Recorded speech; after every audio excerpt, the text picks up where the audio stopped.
Hello, you're listening to the Shetland Times podcast, and this week, I, your host Marjolein Robertson, am joined by Bruce Gilardi of the Waas Bakery. Hi Bruce. Hello. How are you doing? I'm very well, thank you. How are you? Good, thank you for taking the time to speak to us this week. Happy to. Yeah, and can you just introduce yourself, although maybe I already did, for the listeners? Yeah, well, hello, I'm Bruce. I am the proprietor of the Waas Bakery.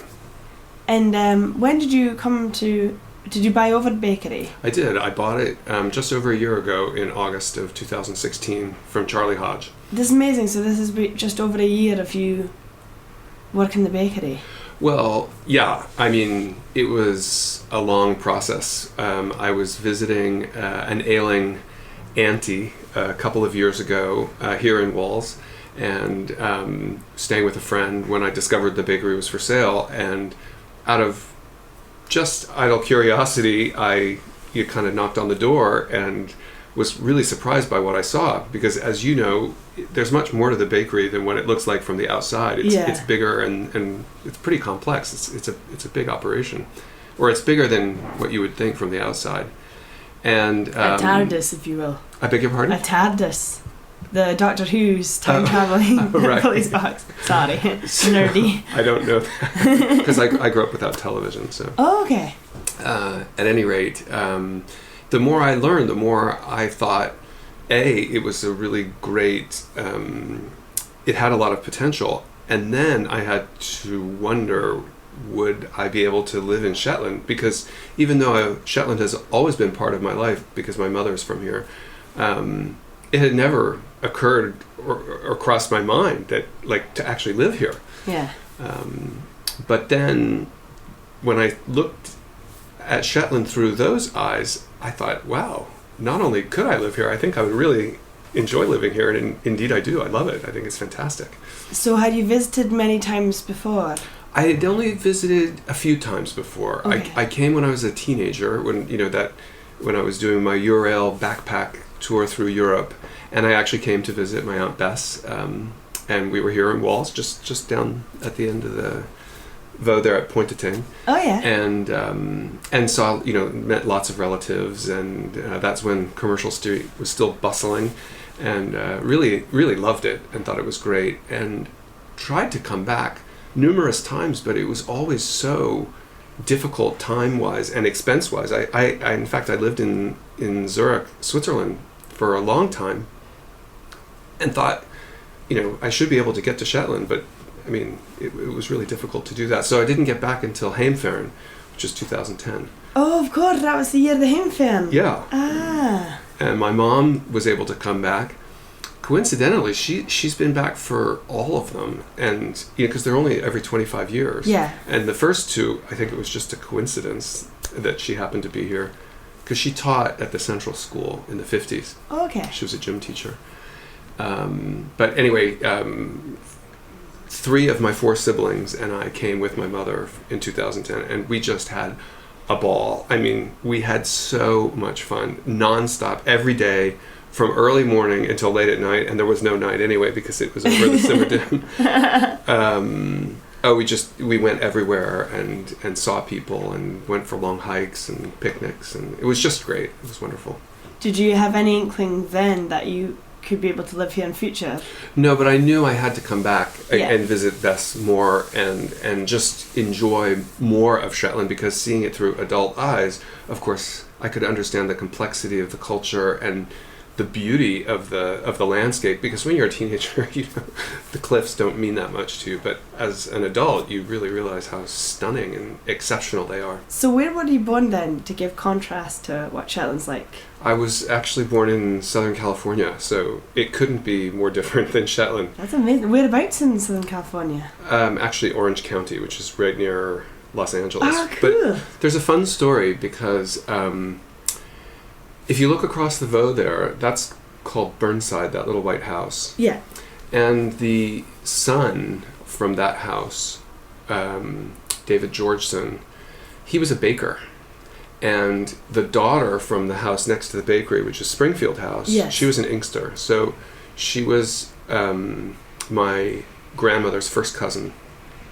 Anyway, they married and emigrated to the United States, to Portland, Oregon. So a baker left Walls and ended up on the west coast of California. Now, when my mother was trying to figure out what to do with her life after teaching in Shetland, and she was traveling around the world, she was staying with friends on the west coast, and their son said, "I want to introduce you to somebody I work with," and he became my father. Wow! Yeah. So Shetland connections. Yeah. That's amazing. That's a brilliant story. Yeah, isn't that nice? That's lovely. And what took your mum off? Did she travel the whole world then? Well, she was working her way around the world. Teaching? Yes, she was. I mean, even on the boat, I believe she was the activities director. And then she has these great. There were Shetland relatives on the East Coast. Yeah. And then she took a Greyhound bus across Canada, and she was substitute teaching in Vancouver. Wow. And then she met my father, and he proposed on their third date. So she never got any further at that point, but has since traveled extensively. That's a fantastic story. Yeah. So I should say to listeners, I always apologise halfway in the podcast, but we are actually recording this podcast live on location in the Waas Bakery. So any sounds you hear in the background are work. Yeah. But that's a brilliant story. Shetlanders get everywhere though. As soon as you start travelling around the world, you just bump into them. Well, and we have relatives all over because many emigrated to Australia, New Zealand. Yeah. And my mother's sisters. I mean, my mother had 4 sisters. One ended up in England, one Scotland, one New Zealand, and one Australia. That's brilliant. Yeah. That's good. So were you actually working yourself as a baker over in the States? No, I've done a number of different things, but have always been interested in food, and started even when I was in high school, learning to cook, and had a small catering company, and I studied hotel administration as an undergrad. Okay. I took a year off between my second and third years at university to work at a pretty well-known hotel in Zurich. My father was Swiss, and so I have dual citizenship. So that's where Gilardi comes from? That's right. Is that kind of Swiss-Italian? Exactly. Okay, good. That's exactly right. And there was a formal training to learn how to cook, as well as pastry and bread was all part of that. And then I actually worked as an assistant pastry chef in New York, and then specialized in food chemistry at university. So you learn a lot about baking and the process of fermentation. Yeah. And that. But then I was in the military for 5 years, and then I managed a contemporary art museum in Lausanne, Switzerland for a year before going to business school. And I got my MBA, and I worked in finance for a long time. And I've done various different things, but always had my finger in food, and was interested in things, raised some money to start a chocolate company, which didn't end up happening, but I learned a lot in the process. And so, it was all kind of training for taking over an operation like this. Yeah, it sounds like every different aspect to that, all the elements come together for running and setting up a bakery. Well, yeah, it's more than just running the bakery, because the real potential I see here is creating a brand. And you see, I believe that the Shetland brand has been underutilized, and so I want to use Shetland outside of Shetland, because it's got such a fantastic reputation in every possible way.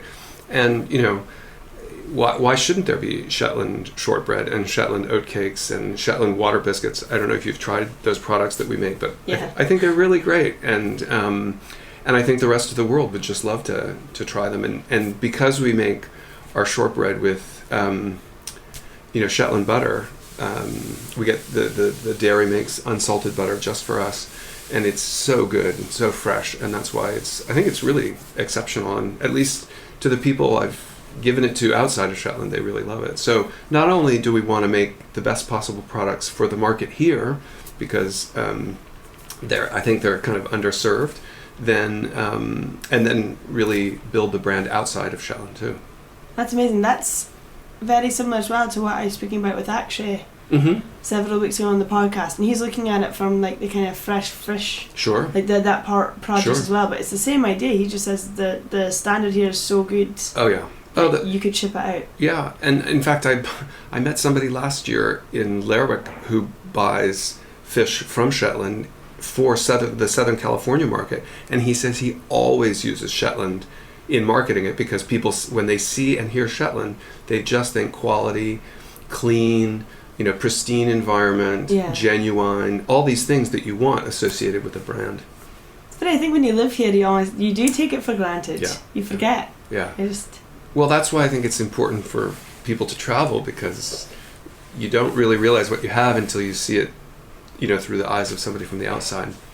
Yeah, that's amazing. And how are you finding it? So you've been here a year now. Yes. I always think if someone enjoys the winter, they're going to be fine. Well, actually, that was the biggest surprise for me. I was really worried about the short days.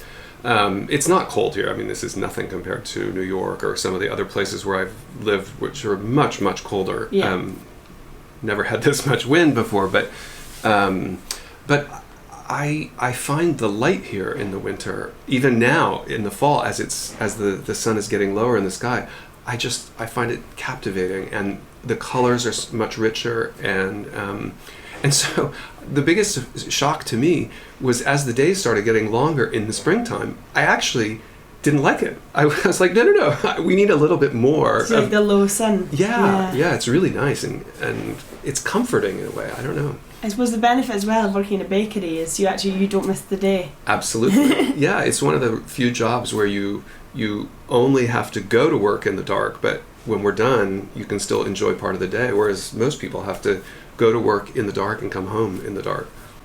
Yeah, no, I love it here. I think it's great. I was very fortunate to get this little cottage, over the hill, and I've got a beautiful view over Linga and Vela, and I count my lucky stars every day that I have a view of the Atlantic horizon. It's just really fantastic. So I just wanted to talk about some of the things you did before as well, because you mentioned it so briefly, but I find it quite interesting because you mentioned really briefly the Contemporary Art Museum in Zurich. Was that Zurich? Lausanne.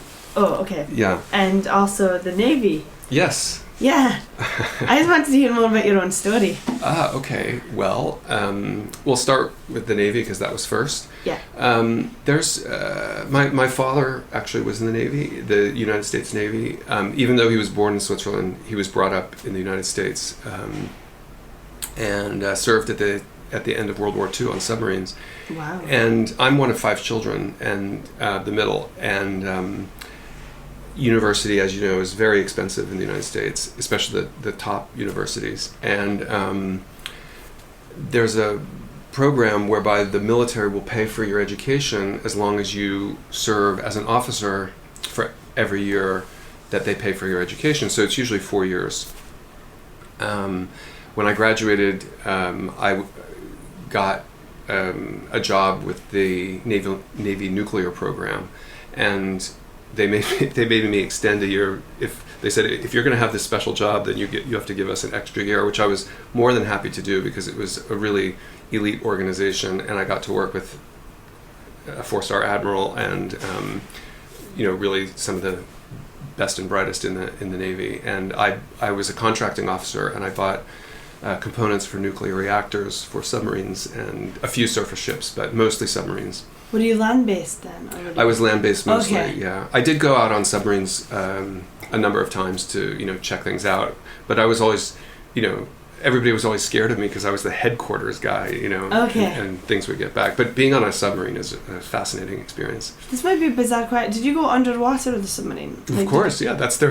Okay, it's just, the reason I ask you this is because, for listeners, how tall are you?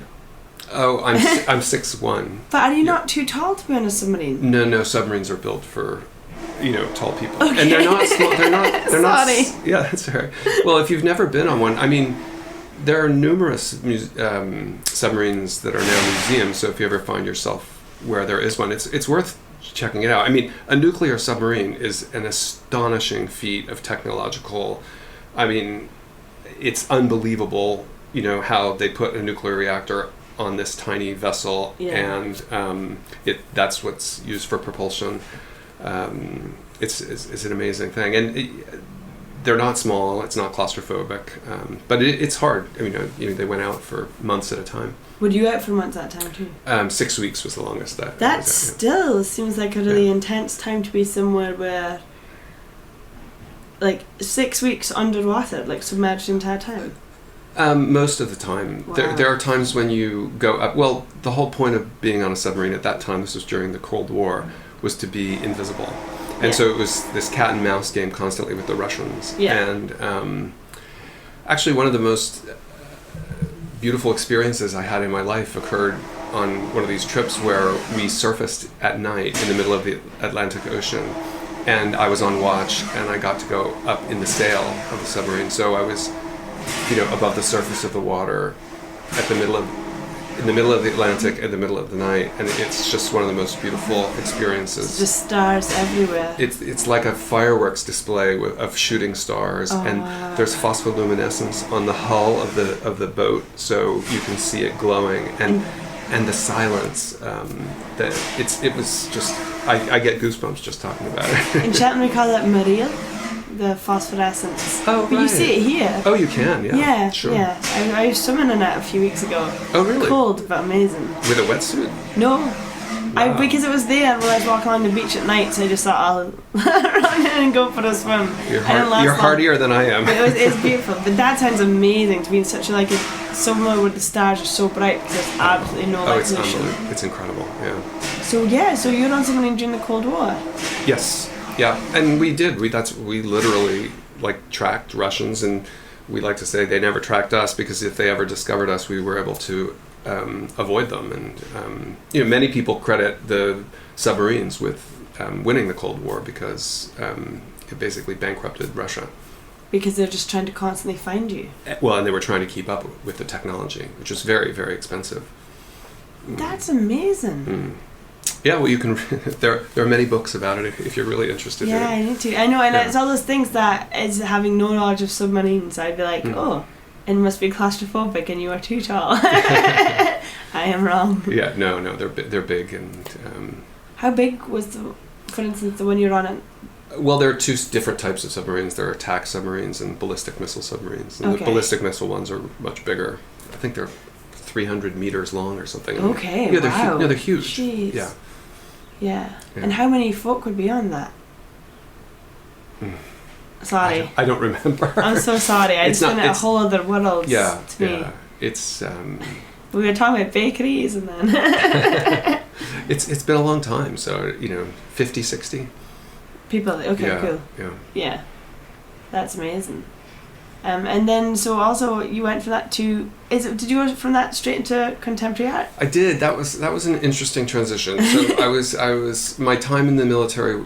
If I had stayed in the Navy, I would have had to leave naval reactors and go into the normal Navy, and that's a very difficult step to make because when you work for such a specialized and special organization, and then just be with the rest of the Navy, very few people did that. So I looked at going to graduate school, and I applied for a few jobs and looked around. But I had written to the owner of a private museum in Lausanne because I'd read about it, and I actually thought he would want me for something different for one of his tech companies. But and I fibbed and told him I was going to be in Lausanne and could I come and talk to him, and when he said yes, I bought a ticket. And that's amazing. Yeah, and he said, well, do you think you could manage a museum? And I said, well, sure I can. I studied hotel administration, but it's basically a business degree and you can just apply it to anything. And I did have a passion for art, which came through in the interview, and that was an amazing experience because I got to meet some of the great artists of the 20th century, and it really was a very, very prestigious museum. And through some of the artists that I met, who I'm still in touch with, got to meet some of the greats, whether it was Jasper Johns, Ellsworth Kelly, Roy Lichtenstein. Whoa! Yeah, really amazing. I got to meet Jeff Koons. I got to meet actually. I had to break up a fight between Damien Hirst and somebody at a nightclub because yeah, he was acting inappropriately. That's amazing. Yeah, it was incredible. Oh, how long were you there for? Just a year. But we did... That's a busy year. It was. Well, we did a major Roy Lichtenstein retrospective, so I got to know Roy and his wife Dorothy very well. And then we did this really important exhibit called Posthuman, which was curated by Jeffrey Deitch. And that also traveled, but that's where all these young contemporary artists were, including Damien Hirst. And I got to, I had to deal with all of them, transporting their artworks and insuring them and getting the catalog made. And it was great. It was a great experience. But believe it or not, the art world is a horrible, horrible place. It's full of dishonesty and backbiting and backstabbing. It's easier in the military. Well, it was totally much different. less professional than the military, and since I had I hope so. Pardon? I'd hope so. Nuclear reactors. Yeah.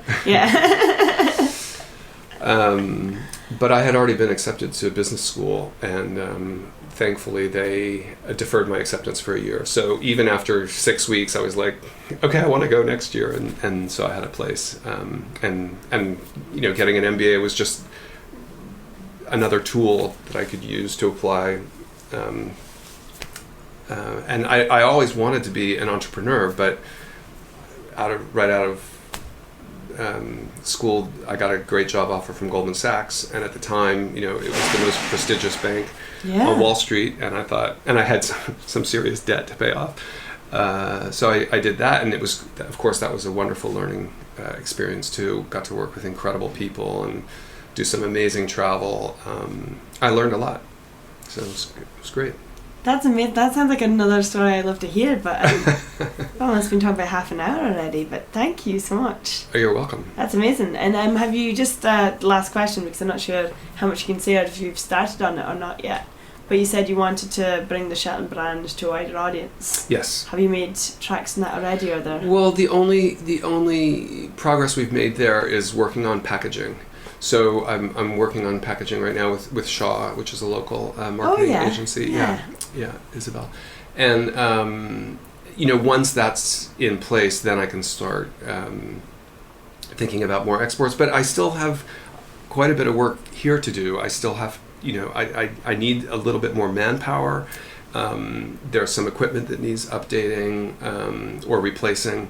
And once we have that all together, then I can spend my more time outside Shetland doing sales and developing relationships where we can distribute these products. And like everything from Shetland, it has to be a premium product because producing here is expensive, and so it only makes sense to do things. And then you have to ship it as well. Yeah. Well, you have to ship some ingredients here, and you have to ship everything out. So it has to be at the top of the market.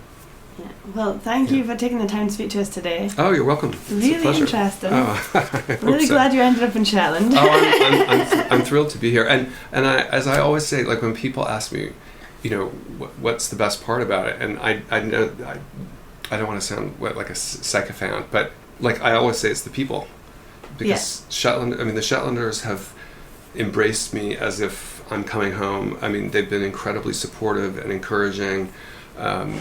We have lots of family friends, some of my mother's former pupils.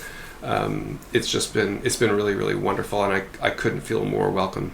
So that's a really nice feeling. Well, that's lovely. Yeah. It's lovely to say as well, because that's the important thing, because Shetland, on a small island, you need to have a good community. That's what keeps it going. But so for you to say that's quite nice. But it's the sense of community that's one of the most attractive parts of Shetland. I mean, Walls is a real community, and people look out for each other, and maybe too much sometimes. But I've only been the beneficiary of that. I mean, people have been really super helpful. Yeah, well, you brought us tatty bread, so we are all eternally grateful. Well, it's your tatties. They're local tatties, and local butter in that tatty bread. Thank you very much for joining us today. You're welcome. And thank you to the listeners for listening. And again, if you've got any ideas for future podcasts you'd like to hear or stories you'd like to hear about, please do email the Shetland Times. The address is on the page. But thank you for listening. Cheerio. Bye.